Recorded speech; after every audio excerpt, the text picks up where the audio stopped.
এই যে সদ্য সাবেক অন্তর্বর্তী সরকারের সময় যিনি যারা ছিলেন গভর্নর মহোদয় এবং প্লাস অর্থ উপদেষ্টা সহ তাদের সাফল্যের কথাই বলি যে যেহেতু খাদের কিনারে প্রায় পৌঁছে গেছিল আমাদের ইকোনমি, সেই ইকোনমিটাকে সেই জায়গা থেকে সরিয়ে এনে একটা লো লেভেল ইকুইলিব্রিয়াম মেনটেন করে কিছুটা গ্রোথ ওরিয়েন্টেড, কিছুটা economic growth driven employment generated ইকোনমির দিকে নিয়ে যাওয়ার চেষ্টা করেছে, যদিও সেটা সক্ষম হয়নি। কিন্তু তাদের যে সাফল্য সেটা হলো স্টেবল একটা ম্যাক্রো ইকোনমি মেনটেন করতে পেরেছে।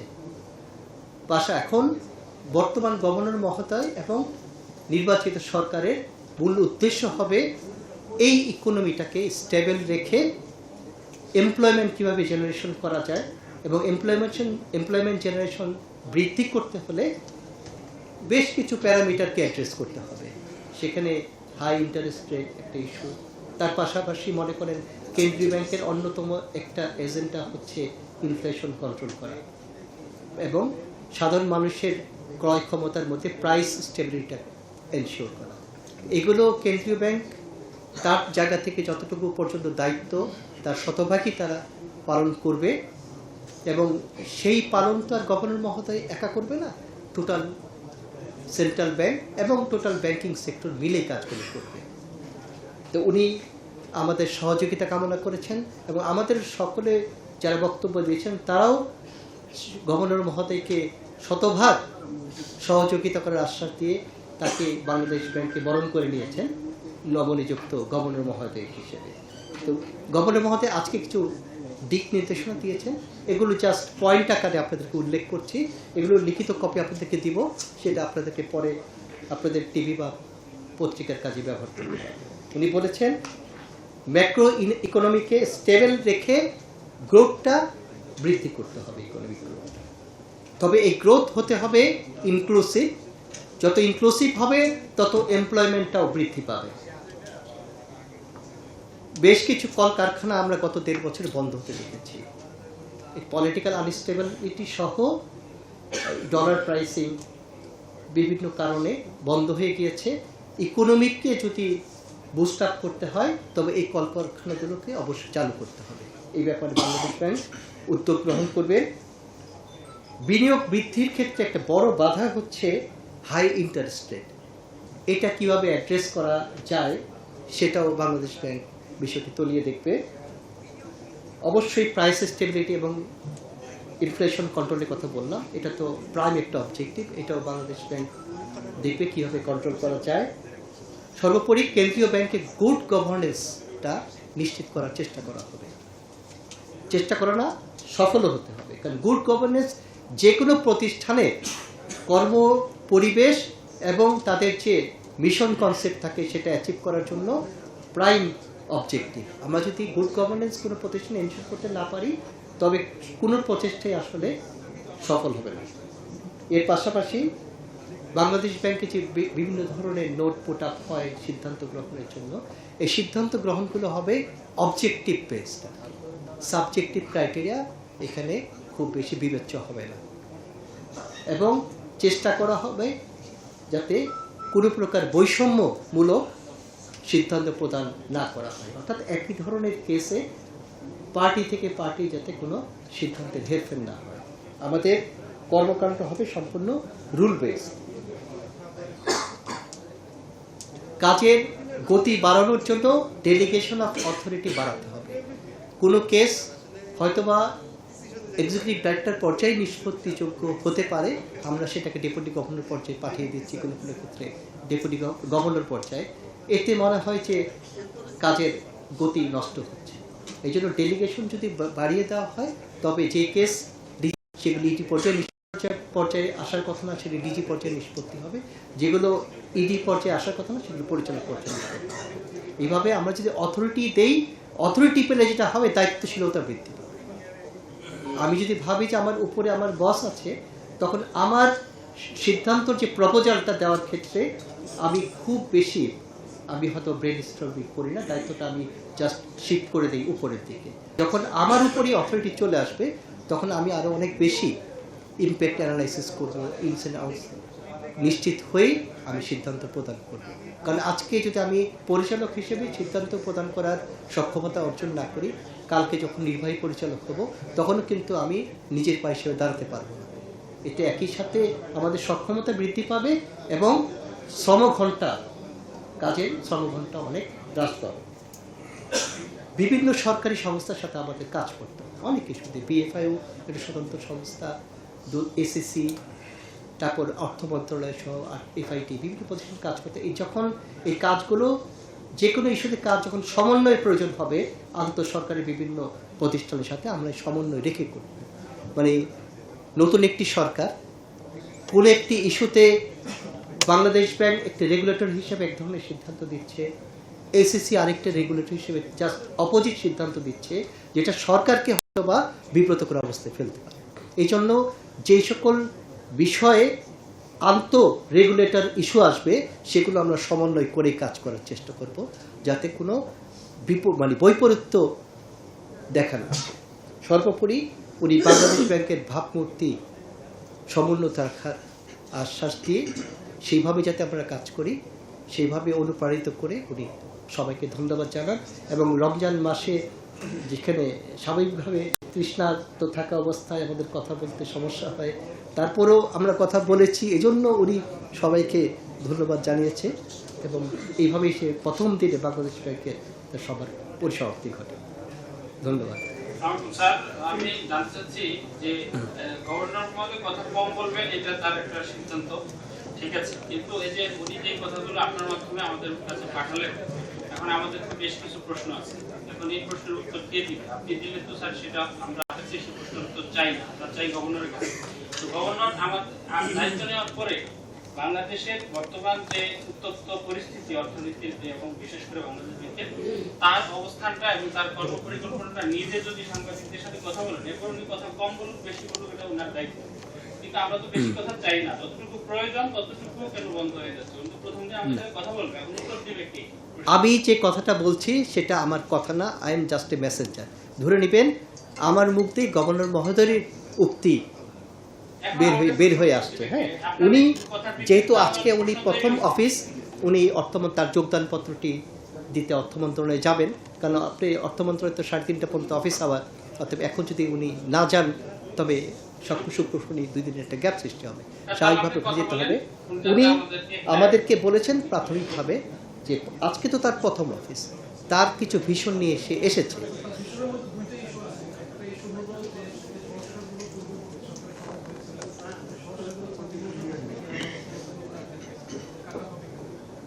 স্বাভাবিক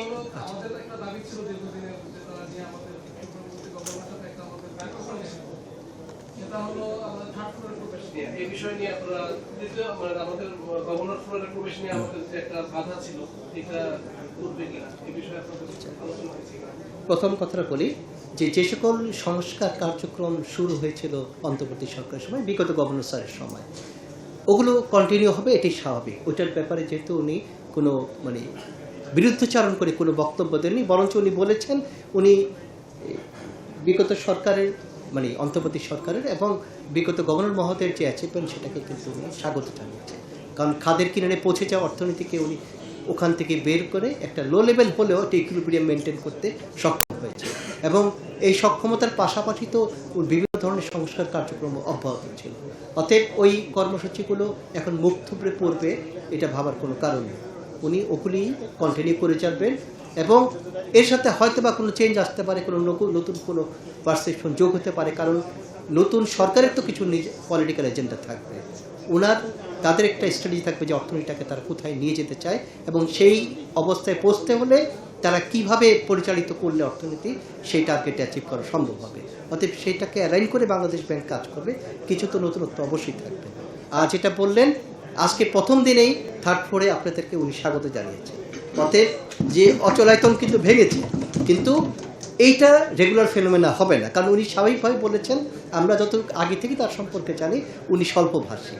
হ্যাঁ, আর এখন যেহেতু উনি রেগুলেটর হয়েছেন, কেন্দ্রীয় ব্যাংকের গভর্নর, তার মুখ তা আগের চেয়ে আরও কম সচল থাকবে, এটা স্বাভাবিক।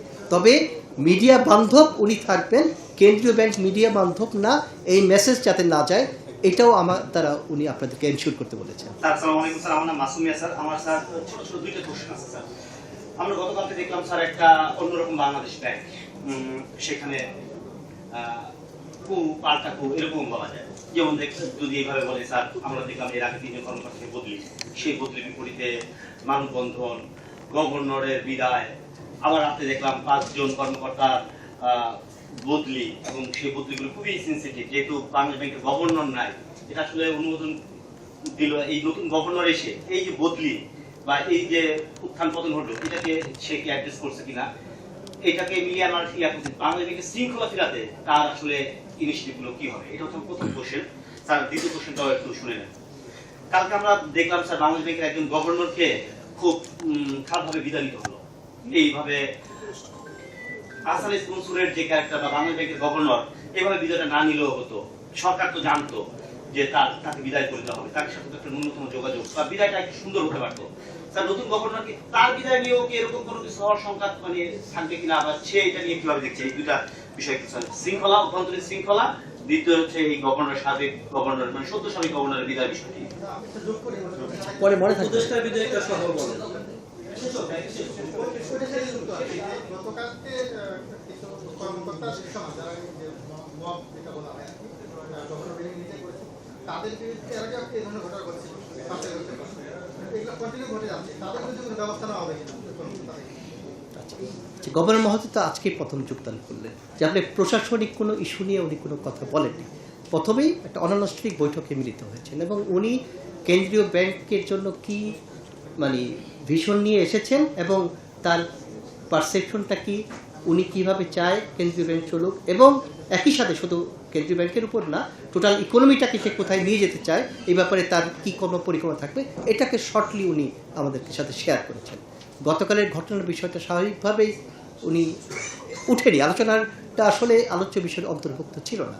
তবে একটা কথা বলি যে আপনারা দেখেছেন যে আমাদের একটা ইলেকটেড বডি আছে কর্মকর্তা কর্মচারীদের, তারা বিভিন্ন স্বার্থর বিষয় নিয়ে ম্যানেজমেন্টের কাছে দাবি দাওয়া পেশ করে থাকে। তো সরকারি চাকরির ক্ষেত্রে অন্যতম একটি মানে বলবো যে মোটিভেশনের জায়গা হচ্ছে পদোন্নতি। হ্যাঁ, তো আমরা দেখেছিলাম যে বিগত গভর্নরের সময় কিছুটা স্থগিত হয়ে গেছে, বিশেষ উচ্চ পদে আমাদের পদোন্নতিগুলো থমকে গিয়েছিল। এতে স্বাভাবিকভাবেই কর্মকর্তাদের মধ্যে একটা হতাশা ছিল।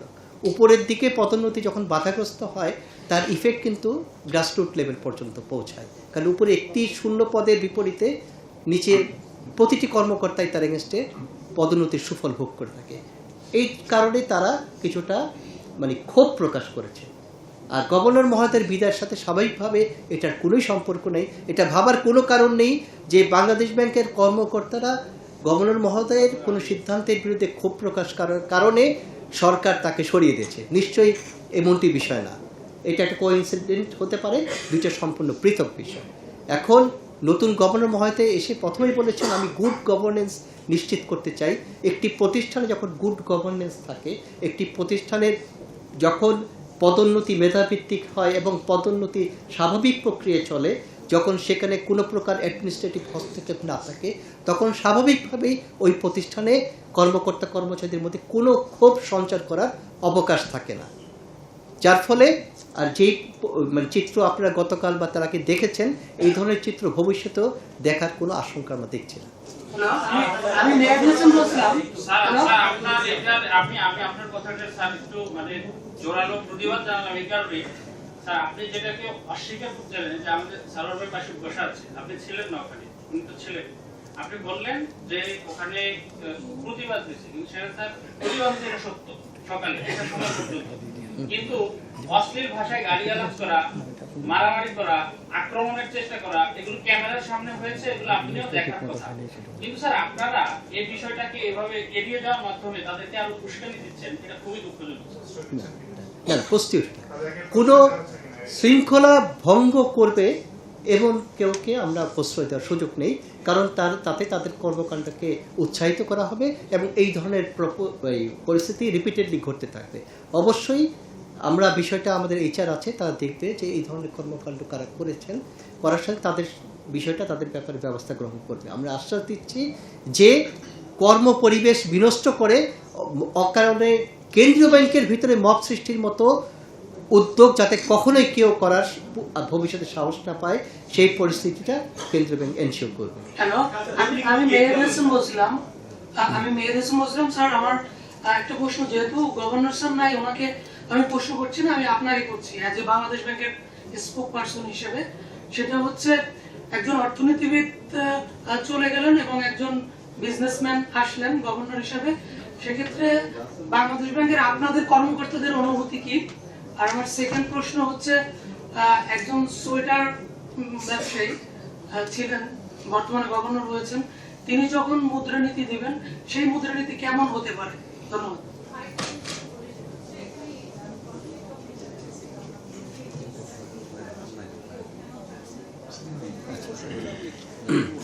আচ্ছা, প্রথম কথা হচ্ছে, আমাদের একজন গভর্নর মহোদয় বিদায় নিয়েছেন, আমরা একজন গভর্নর মহোদয় পেয়েছি। আমাদের কাছে উভয়ই গভর্নর বলেই পরিচিত হবে। এখানে কে কোন ইকোনমিক্স ব্যাকগ্রাউন্ড থেকে এসেছে কিনা, কে কোন ডিসিপ্লিনের, এটা আমাদের কাছে মূল বিষয় না। গভর্নর হিসেবে ওনার পারফরমেন্সটাই বড় কথা। আপনি বলেছেন মনিটারি পলিসির জন্য অর্থোডক্স ইকোনমিস্ট হতে হবে, এটা কোনো কারণ নাই, এটা কোনো রকেট সায়েন্স না। তাছাড়া গভর্নর মহোদয়ের সিদ্ধান্ত, এটা ডিক্টেটরশিপ না। উনি, আমাদের এখানে রিসার্চ ডিপার্টমেন্ট আছে, প্লাস আরও কিছু ডিপার্টমেন্ট আছে যারা এই মনিটারি পলিসি তৈরির কাজে ব্যবহৃত হয়। অতএব গভর্নর মহোদয় একটা টিমের পার্ট হিসেবে এই কাজগুলো করবেন। এখানে ওনার ঘোষণার সাথে উনি কোন ডিসিপ্লিন থেকে এসেছেন এটা মোটেও বিবেচ্য বিষয় হবে না। আরেকটি বিষয়, উনি একজন বিজনেসম্যান, উনি বিভিন্ন সংগঠনের সাথে জড়িত ছিলেন। বাংলাদেশ ব্যাংকেরও একটি কমিটির সাথে উনি কাজ করেছেন, বিজেপি রিলেটেড। উনি স্টক এক্সচেঞ্জ, উনি রিহ্যাব, উনি একটা বিভিন্ন সংস্থার সাথে কাজ করেছেন। এর অর্থ হচ্ছে উনি একজন থিওরিটিশিয়ান নয়, উনি একটি প্র্যাকটিশনার। উনার গ্রাসরুট লেভেলে কাজ করার অভিজ্ঞতা আছে, অর্থাৎ উনি জনগণের পালস বুঝতে পারেন। জনগণের পালস বুঝতে পারা একজন গভর্নর অবশ্যই জনবান্ধব গভর্নর হবে, এই বিষয়ে কোনো সন্দেহ নেই। আর উনি এখন যে সকল প্রতিষ্ঠানের সাথে সম্পৃক্ততা আছে, স্বাভাবিকভাবে ওগুলোর সাথে সম্পর্ক ছেদ করেই উনি বর্তমান পদে যোগদান করেছেন।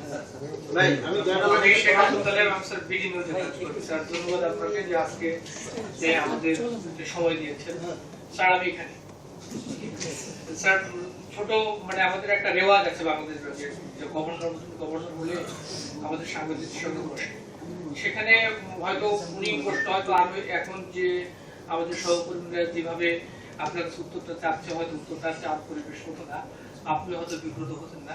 আমাদের একটা স্যার আবেদন, এই রেওয়াজটার জন্য বাংলাদেশ ব্যাংকের যে গভর্নরই হয়তো উনি যেন এটা ধরে রাখেন। আমাদের আজকের এই ফোরাম থেকে অনুরোধ হলো যে উনি আজকে জয়েন করেছেন, ঠিক আছে, আগামী সপ্তাহে যে কোনো একদিন যেন উনি আমাদের সঙ্গে যেন অন্তত ইন্ট্রোডিউসটা হয়। আমরা অনেকে তাকে চিনি না, অনেকে তাকে চিনি, দু একজন আমরা চিনি, কিন্তু বেশিরভাগই চিনি না। এই পরিচয় পর্বটা আমরা চাচ্ছি। দ্বিতীয় বিষয়টা স্যার, থার্ড ফ্লোর বিষয়টা বললেন। থার্ড ফ্লোর স্যার আমরা ধরে নেব যে থার্ড ফ্লোর সাংবাদিকদের জন্য ওপেন হচ্ছে কিনা। আর স্যার আপনি গভর্নরের বক্তব্য দিয়ে দুটো বিষয় বলেছেন, মিডিয়া ইন্টারেকশনটা কম হবে। গভর্নর স্যার, যে গভর্নরই এসেছেন, মিডিয়া ইন্টারেকশন কমই হয়েছে, নিড বেস ইন্টারেকশনটা হয়েছে।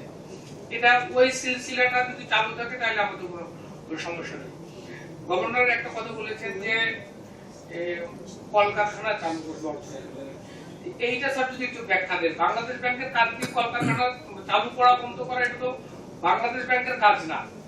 কারণ কলকারখানা চালু করবে উদ্যোক্তা, বন্ধ করলে তার কাজ দোষে বন্ধ হচ্ছে।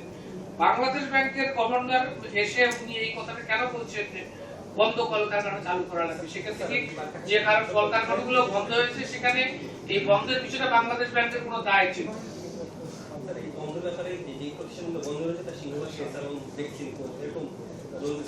যাদের ব্যাপারে গত গভর্নর বা সেটা কি তাদের শিথিল দিতে যাচ্ছে? সেক্ষেত্রে তো এরকম কিংবা কারখানাগুলো চালু করে আবার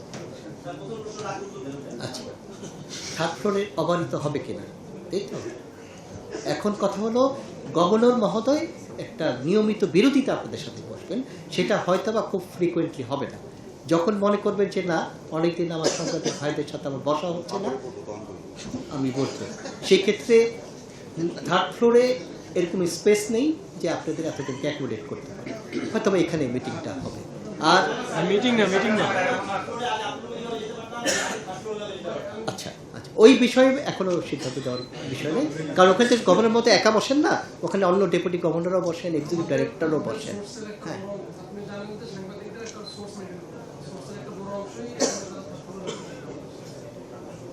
আমাদের থার্ড ফ্লোরে মানে আমার জানা মতে প্রতিটি ডেপুটি গভর্নর, প্রতিটি এক্সিকিউটিভ ডাইরেক্টরদের ফোন নম্বর আপনাদের কাছে আছে এবং আপনাদের সাথে টেলিফোনিক যোগাযোগ আছে। না, ফোন ধরে না।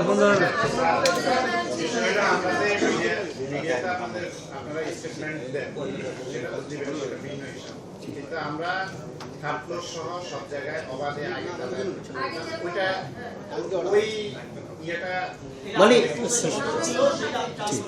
এখন সেটা এই মেসেজটা এখনো কমল স্যারকে দেয়নি, আমার মাধ্যমে, যেহেতু আমি স্পোক্স পারসন, আপনাদের এই আর্জটা আমার মাধ্যমে তার কানে পৌঁছবে এবং আমি চেষ্টা করব যাতে হয়তোবা এমন ওপেন হবে না যে সাংবাদিকদের জন্য আমরা থার্ড ফ্লোরে হাঁটতেই পারছি না, স্বাভাবিকভাবে বলছি, আগেও ছিল হবে, এরকম। সীমিত সংখ্যক হবে, সবাই ঢুকতে পারবেন, যার কাছে সবাই তো যাবেন যায় না। উনি বলবে যে এখন না, আধা ঘন্টা পরে এসেন বা আগামীকাল আসবেন, এই সম্পর্কের ভিত্তিতে হবে।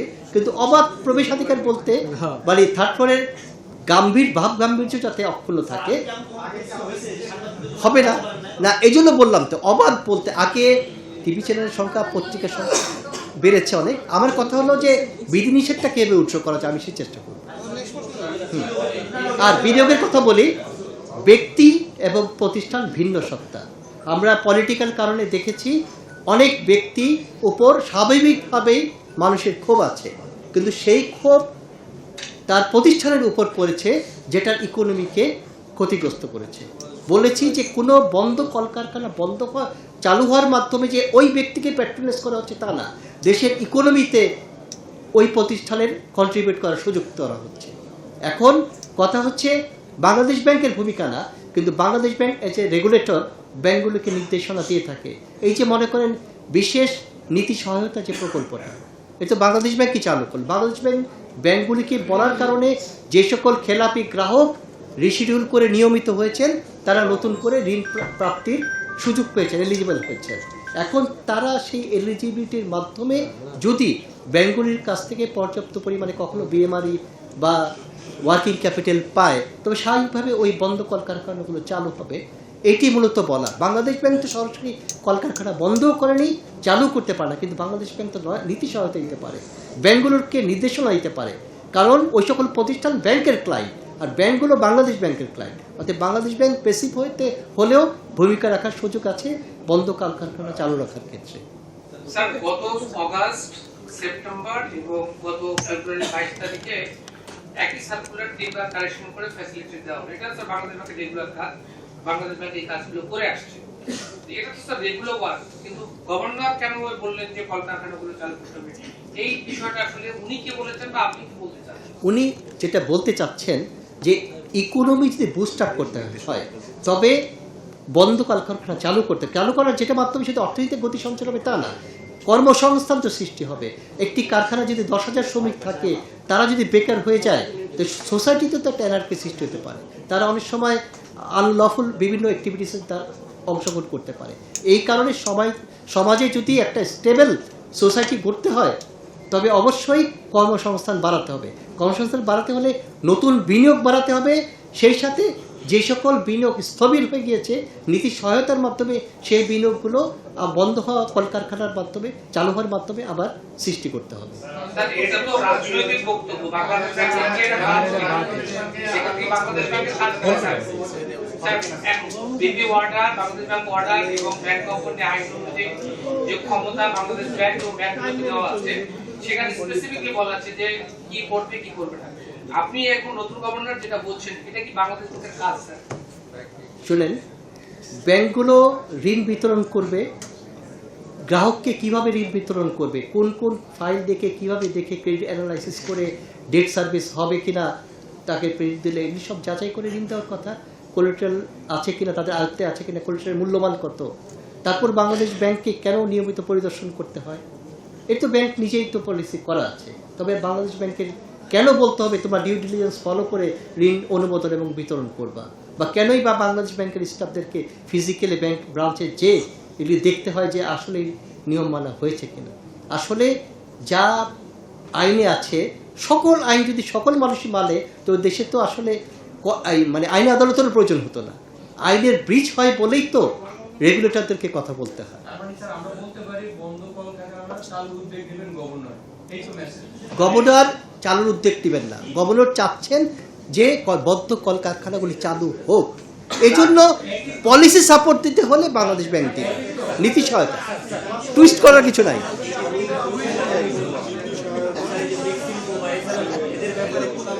ধন্যবাদ।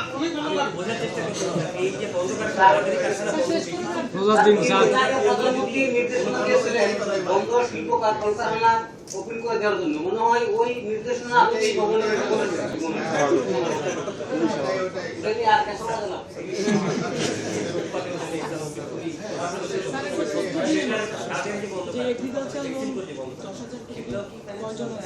আবার কথা হলো কি, এখন গভর্নর মহোদয় ব্যাংকগুলিকে বলবেন যে তোমরা যে সকল কলকারখানায় ঋণ দিয়েছো, ব্যবসা বাণিজ্যে ঋণ দিয়েছো, যেগুলো এখন অনুৎপাদন বন্ধ অবস্থায় রয়েছে, এগুলোকে তোমার সক্ষমতা যাচাই করে বাস্তবতা নিরীক্ষে কীভাবে চালু করা যায় সে চেষ্টা করবে।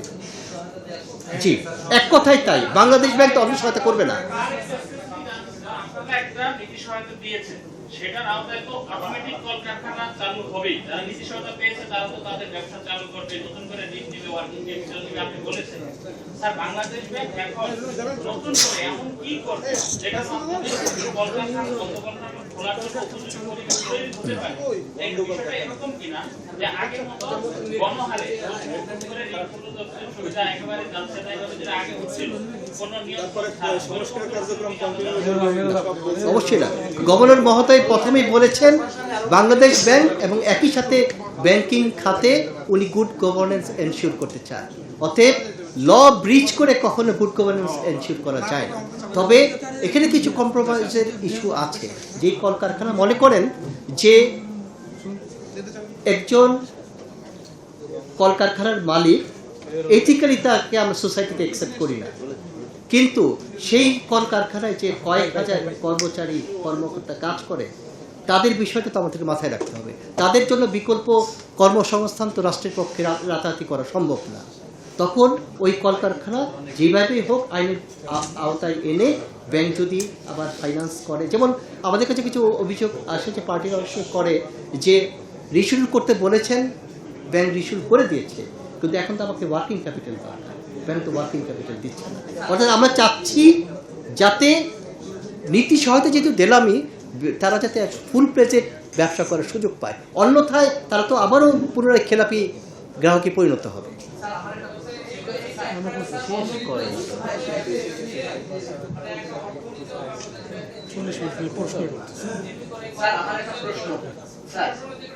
নতুন গভর্নর আপনাদের সাথে যখন মত বিনিময় করলেন বেশ কিছু নির্দেশনা উনি দিয়েছেন, সেটা আমরা শুনলাম আপনার কাছে।